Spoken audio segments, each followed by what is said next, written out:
بغیر داڑھی والے کلین شیو نوجوان کو بری نظر سے دیکھا، مجھے قرآن پاک ہی بھول گیا، سارا قرآن پاک بھول گیا۔ اور کتنے سال میں دعائیں کرتا رہا، بیت اللہ کے طواف کرتا رہا، میں یاد بھی کرتا تو نہیں ہوتا۔ کیسے اب تو ہمارا نعت کہاں بیوٹی پارلر سے ہو کے آتا ہے، ہم کسی اور کو کیا پیغام دیں؟ وہ پیغام، وہ نظام، وہ طریقہ کار جس کا حکم تھا شریعت میں، قوم لوط پر عذاب آیا۔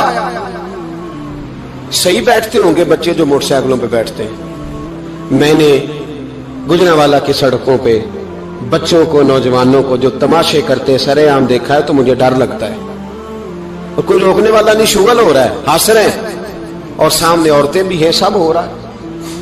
کتنی تکلیف کی بات۔ حضرت نوح کی قوم یہ کام کرتی تھی، قرآن پاک نے بیان کیا ہے۔ حضرت نوح نے سمجھایا، فرمایا رب کریم نے تمہیں اپنی خواہش پوری کرنے کے لیے جائز طریقہ عطا فرمایا، عورتوں سے نکاح کرو، اور اس نکاح کی برکت سے جو اللہ تمہیں اولاد دے گا اس کو اللہ تبارک و تعالیٰ تمہارے لیے باعث بخشش بھی فرمائے گا۔ لیکن جب قوم نہ مانی تو جو قوم میں لوط کا عمل کرے اس کا علاج قرآن نے بیان فرمایا کہ آسمان سے پتھر برسیں گے، پھر پتھر برسے، اور جن کے بڑے بڑے اچھے دماغ تھے ان کے دماغ چکنا چور کر دیے گئے، تباہ کر دیے گئے، ان کے دماغ زمین پر بچھاڑ دیا گیا۔ اللہ مہلت دیتا ہے، لیکن اس کا مطلب یہ نہیں کہ انسان توبہ نہ کرے۔ حضرت شعیب علیہ السلام کی قوم پر بھی عذاب آیا، اس لیے کہ بددیانتی کرتی تھی، ناپ تول میں کمی کرتی تھی۔ میں نے کہا تھا شب قدر کی رات کہ یہ کوئی تماشا ہے کہ شب رات آئی تو ساری رات روتے رہے، یا اللہ معاف کر دے، یا اللہ معاف کر دے، رو رو کے چیخے مار مار روئے۔ شب قدر آئی تو پھر چیخے ماری، ساری رات روئے۔ تو جس بندے کا پروگرام ہی نہیں سویرے بدلنے کا، دکان پہ بیٹھ کے پھر وہی ناپ تول میں کمی، پھر وہ اللہ تعالیٰ معاف کرے۔ میں ایک مضمون پڑھ رہا تھا تو وہ فوڈ کے اسپیشل لوگ میں لکھا تھا مہربانی کرو ملاوٹ ہی اچھی چیز کی کر لو، مرچ میں کیری تو نہ ملاؤ اینٹوں کی، وہ تو بیمار کرتی ہے، وہ تو خون کی آنتوں کو روک دیتی ہے۔ وہ کہنے لگا، اور وہ کہتا ہے میں تمہیں بتاتا ہوں کون کون سی چیز ملائی جا سکتی ہے، وہ ملا لو۔ خدا را اس قوم پہ رحم کرو، مہربانی۔ ایک دوست ہے ہمارے، میں وزیر آباد میں ان کے گھر بیٹھا تھا تو ایک میڈیکل، میرا کسی شخص پہ اعتراض کرنے کا میں مجموعی بات کرتا ہوں۔ میں ایسے ڈاکٹروں کو جانتا ہوں جو اللہ تعالیٰ فضل کرے سچ مچ کے نیک ہیں، اچھے لوگ۔ تو بچے کا میڈیکل سٹور ہے، تو والد بیمار ہو گیا، تو وہ کہتا ہے ابا جی ڈاکٹر صاحب نے کہا آپ کو ڈرپ لگنی ہے، تو سگے باپ کو ڈرپ لگانے لگا تو باپ کیا کہتا ہے پتر تیری مہربانی مینوں کوئی اصلی لائی، وہ نہ لائیں جڑی لوکاں نوں لانا ہے۔ اب وہ پیار سے سنا رہا ہے بات۔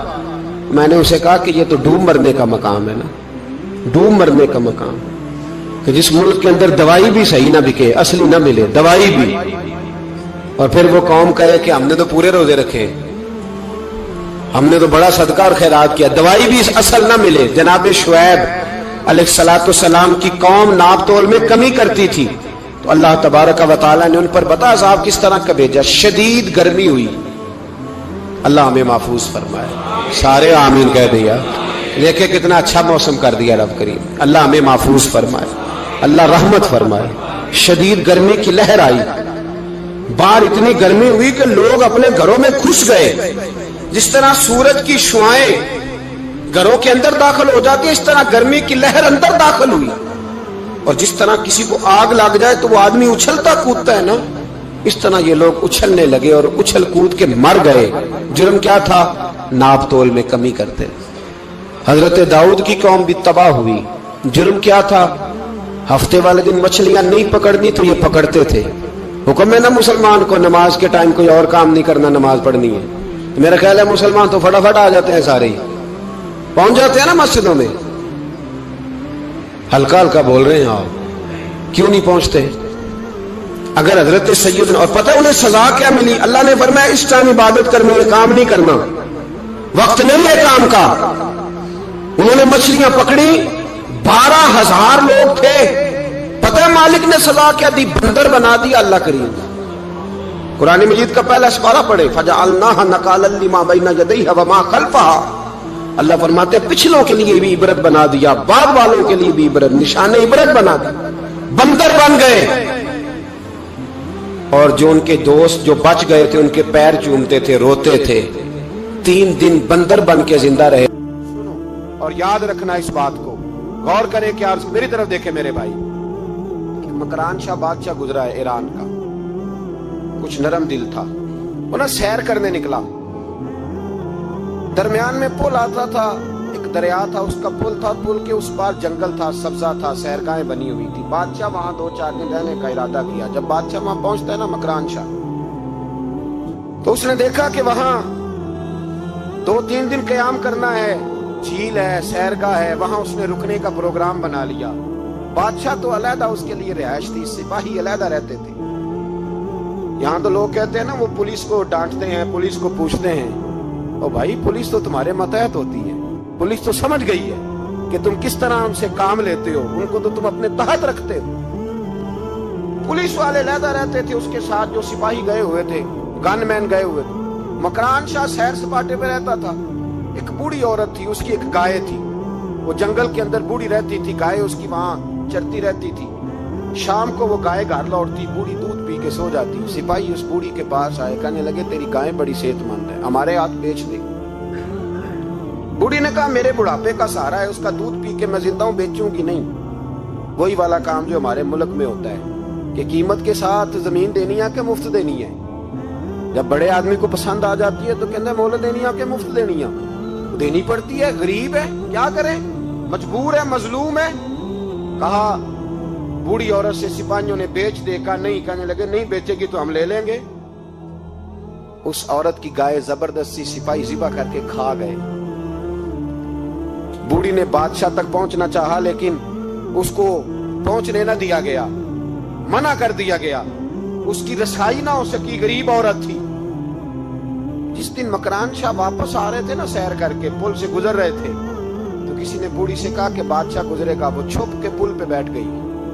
اور مکران شاہ جب پل سے گزرنے لگے تو بوڑھی آگے آئی اور اس کے گھوڑے کی لگام پکڑی. ایسا جملہ کہا کہ مکران شاہ چکرا کے زمین پہ گرا. اور بوڑھی کہنے لگی مکران شاہ تیرے سپاہی میری گائے ذبح کر کے کھا گئے ہیں، تو بتا اس کا حساب اس پل پہ کھڑے ہو کے دینا کہ پل صراط پہ دینا ہے. بتا یہاں کھڑے ہو کے دے گا کہ وہاں کھڑے ہو کے دے گا، بول. ارباب اقتدار، حکومت کے ایوانوں میں بیٹھنے والوں، بتاؤ زینب کا حساب قصور کے چوک میں کھڑے ہو کے دو گے کہ میدان محشر کے چوک میں کھڑے ہو کے دو گے؟ بتاؤ کہاں حساب دینا ہے، یہاں دینا ہے کہ وہاں دینا ہے؟ حساب تو بہرحال تمہیں دینا ہے. اس قوم کو اس کا حساب تو، زینب کا حساب تو دینا ہے، دینا پڑے گا، دیا جائے گا، پوچھا جائے گا. بتاؤ یہاں دینا ہے کہ وہاں دینا ہے؟ دینا تو پڑے گا. یہاں دو گے تو ہو سکتا ہے قیامت میں بچ جاؤ، اور اگر یہاں نہیں دو گے تو وہاں لٹکا دیے جاؤ گے، رسوا کیے جاؤ گے، پوچھا جائے گا. مکران شاہ چکرا کے گرا زمین پہ اور گر کے کہنے لگا بی بی میں وہاں حساب نہیں دے سکتا، دو دینا یہیں لے لے، جو لینا یہیں لے لے. آ جاؤ آ جاؤ، وقت ہے، گنجائش ہے، مہلت کے دنوں میں توبہ کر لو، پلٹ آؤ، اللہ کے حضور حاضر ہو جاؤ. اس معاشرے کو صفائی کی ضرورت پڑ گئی ہے. اس معاشرے میں ہر آدمی اپنا کردار ادا کرے، ظالم کے خلاف اٹھے، بے حیائی، فحاشی، عریانی، بدنگاہی، اس کے خلاف اٹھے. حضرت امیر معاویہ رضی اللہ تعالیٰ عنہ اپنے دور حکومت میں باہر نکلے. ایک بی بی با پردہ عورت برقعے میں گلی میں گھوم رہی تھی، برقع ڈال کے. حضرت امیر معاویہ دوڑ کے مسجد چلے گئے، رونے لگے، کہنے لگے صحابہ کے زمانے میں یہ عورتیں گلی میں آ گئی ہیں، ہمارے دور میں ہی آ گئی ہیں، کہیں اللہ کا قہر نازل نہ ہو جائے. حالانکہ وہ با پردہ تھی بی بی. یہاں تو بڑی ڈٹائی کے ساتھ فرنٹ سیٹ پہ بے پردہ عورت کو بٹھایا جاتا ہے اور دلیلیں دی جاتی ہیں کہ ہم پڑھ لکھ گئے ہیں، ایف ایس سی اور بی ایس سی ہماری تعلیم ہے.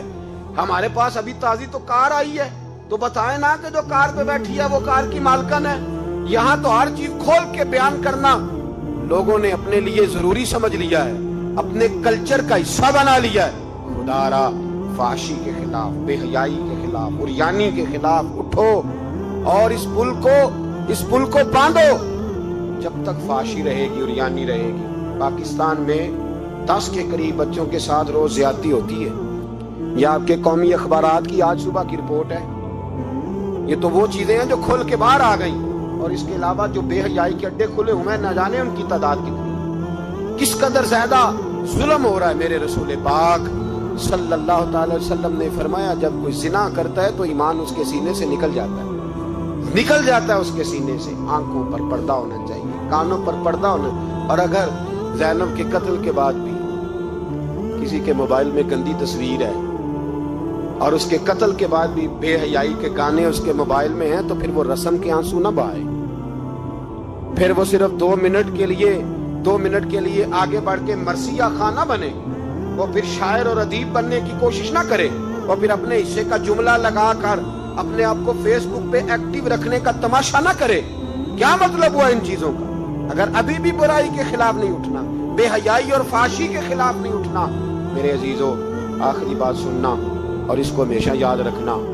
میرے نبی پاک صلی اللہ تعالی علیہ وسلم نے فرمایا ہے کسی ایک مسلمان کے قتل میں اگر اہل زمین اہل آسمان سارے بھی شریک ہو جائیں، سارے، تو فرمایا ہو سکتا ہے اللہ سب کو جہنم میں ڈال دے۔ اس لیے کہ جو قتل ہے نا، قتل ایک ہے زیادتی اور ایک ہے پھر اس کے بعد قتل، ایک انسان کا قتل انسانیت کا قتل ہے، اتنا بڑا ظلم۔